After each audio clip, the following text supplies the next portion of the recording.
केलं जात होतं. परंतु वेदात काहीच नाही. किती वेद वाचले तर त्याच्यामध्ये काय नाही.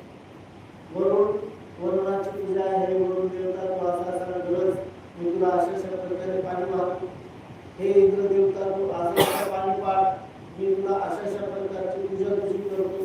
एवढंच केलं. आणि वेदात सगळं लिहिलेलं आहे, वेदात सगळं ज्ञान भरलेलं आहे. काही त्याच्यात कचरा आहे सगळं. भगवान बुद्धांनी वाळवंट म्हटलं. भगवान बुद्धांनी वेदाला वाळवंट म्हटलं. वाळवंटात जीवनोपायाशिवाय दुसरं काय तरी बोलत. कॅक्टस हा तो काही पदार्थ आहे, झाड आहे. ते कॅक्टस तेवढंच बोलत आहे. त्याचं फळ जे खाता येत, काटे असतात त्या कॅक्टस. आणि त्या वाळवंटात तशा प्रकारे पाणी टाकलं किती तरी ते रेतीमध्ये पाणी ओघळ वाहत राहतात, परंतु कुठे झरा फुटत नाही त्या वाळवंटात.